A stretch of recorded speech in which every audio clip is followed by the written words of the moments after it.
개시결정을 받은 이후에도 주의해야 되는 상황들이 있는데 이 상황들을 지키지 못해서 사건들이 폐지되거나 하는 경우들이 있기 때문에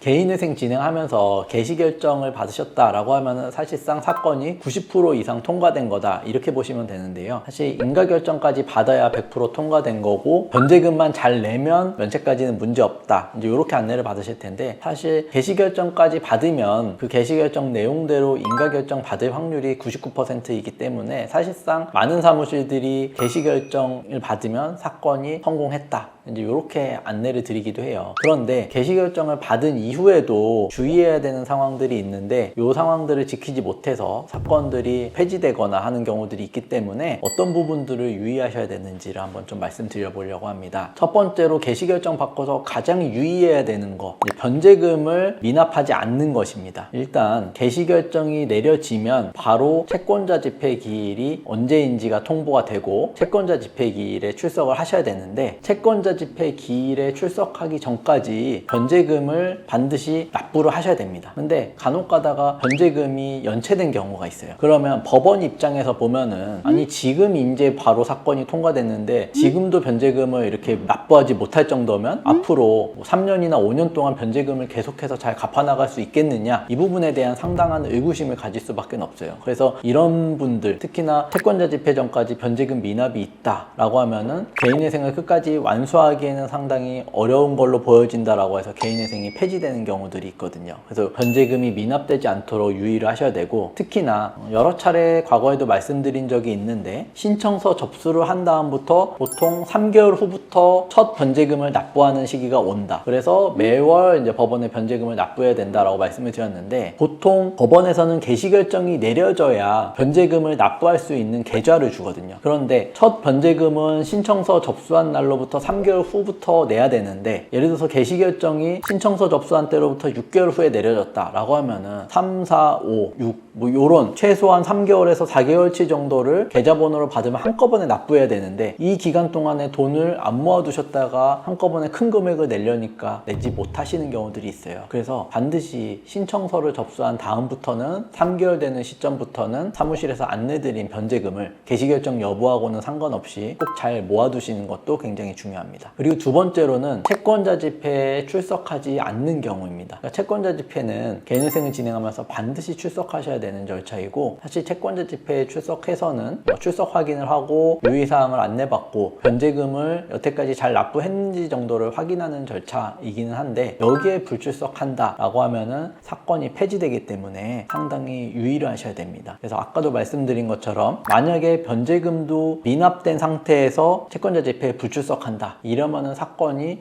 무조건 폐지될 가능성이 매우 높기 때문에 이건 절대적으로 유의를 하셔야 되고, 변제금을 잘 납부하셨다라고 하더라도 불출석할 수밖에 없는 사유가 있다라고 하면은 이거는 대리인 사무실에 말씀을 하시거나 반드시 법원에 연락을 하셔서 어떤 이유로 불출석하는지 불출석 사유서를 제출을 해주시는 게 좋고, 부득이한 경우라고 한다면은 채권자 집회가 연기되거나 다시 잡힐 수가 있기 때문에 반드시 이런 조치들을 사전에 취해 두셔야 됩니다. 그리고 요거는 개시결정 이후에 체크해야 되는 상황이라기보다는 개인회생을 하면서 챙기셔야 되는 상황인데, 개시결정까지 받고 변제금을 잘 납부하면 된다 라고 생각을 하고 계시다가 갑자기 생각지도 못한 채권사로부터 아니면 채권자로부터 돈 갚으라는 독촉 추심을 받거나 압류를 당하는 경우들이 있으세요. 다시 확인을 해보면은 이거는 내가 잊고 있었는데 미처 개인회생에 넣지 못했는데 이제 확인을 했다거나 이런 경우라고 한다면은, 이런 누락된 채권자가 있으면 사실 채권자로 추가하기 어려운 상황들이 발생될 수 있거든요. 그러면 이 채권자는 채권자 목록에 들어가지 않았기 때문에 개인회생 절차하고는 별도로 갚으셔야 되는 상황이 올 수도 있습니다. 이런 경우라고 한다면은 미리 사전에 체크가 됐었다라고 하면은 채권자로 추가를 하면 됐겠지만, 한참 지난 후에 채권자로 추가할 수 없는 상황에서 발견이 됐다라고 하면 부득이 개인회생 절차를 폐지하고 이 채권자를 포함을 해서 다시 재신청을 하셔야 되는 상황이 될 수도 있기 때문에 채권자는 누락되지 않도록 반드시 신청 전 그리고 신청 직후에도 개시결정 전까지 꼼꼼하게 챙기셔야 된다, 이 말씀을 꼭 드리고 싶습니다.